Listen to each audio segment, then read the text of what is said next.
pakialam dito, Bea. Hindi pwedeng di ako makialam. Yaya kong pinapaalis mo eh.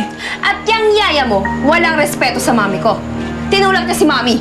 Pinagtanggol ko lang naman ang alaga ko, no? Hoy, pero itinulak mo pa rin si ma'am. Pinigilan lang niya si Tita Sharon. Hindi naman niya sinadyang itulak siya eh. Ganun pa rin yun, tinulak pa rin niya. Oo nga. Nakikinig pa kayo? Hindi nga niya sinadya. Sinadya man o hindi, tinulak niya pa rin. Kagagaling lang ng mami ko sa ospital. Kapag may nangyari na namang masama kay mami, kayo na naman na may kasalanan. Tama. Wala kaming kasalanan. Hindi ko sinadyang masaktan si Tita Sharon. Hindi rin sinadya ng yaya ko na may tulak siya. Makinig naman kayo sinasabi namin. Magkakampihan pa kayo? Okay. Tingnan na lang natin kapag sinabi ko kay Tito Rico ang ginawa ng yaya mo kay mami.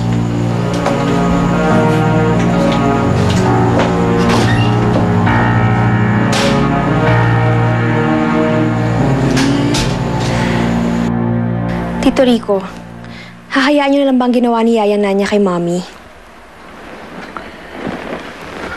Hindi naman niya siguro sinasadya yan, Frances. My point is, nagawa niya yun kay mami at hahayaan niyo lang.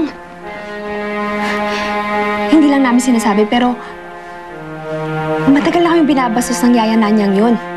Mula nang dumating kami dito, hindi niya kami sinusunod kasi kampi siya kay Bea. Wala siyang respeto sa amin, Tito. Pinapalampas lang namin lahat dahil ayaw namin siyang patulan. Pero sobra na eh. Hindi ko na kaya ginawa niyang pagtulak kay mami kanina.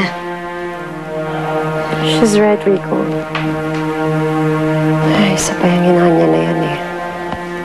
Kinukonsinti niya lahat ng mga kalokohan ni Bea.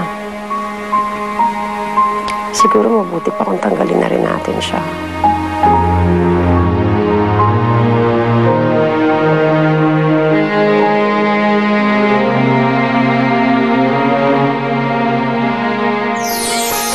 Si Yaya Nanya, pati niyo muna pinakinggan yung paliwanag niya. Sinabi niya sa akin ang dahilan na ayaw niya talaga sa Tita Sharon mo. Kaya minabuti kang palisita na siya. Ano ba nangyari sa'yo, Darwin? Hindi ako lasing. Kakainis ka. Bakit ba kasi ikaw pa yung nagustuhan mo? Remembrance lang. Nakasulat sa likod lahat ng paraan para makontak mo ko. Anong gagawin mo ngayon? Wala ka nang kakampi. Lalaban ka pa rin. Ayoko nang sayangin ang oras ko sa'yo. As far as I know, sampid pa rin kayo sa bahay na to. Ano yung sinasabi mo, sampid ang anak ko? Hindi ako kayang respetuhin ang anak mo. Ayoko na, Rico. Pagod na ako! Mamili ka. Papaalisin mo yung babae niyan dito. O kami ang tuluyan mo wala sa buhay mo. Ko ang nangyari.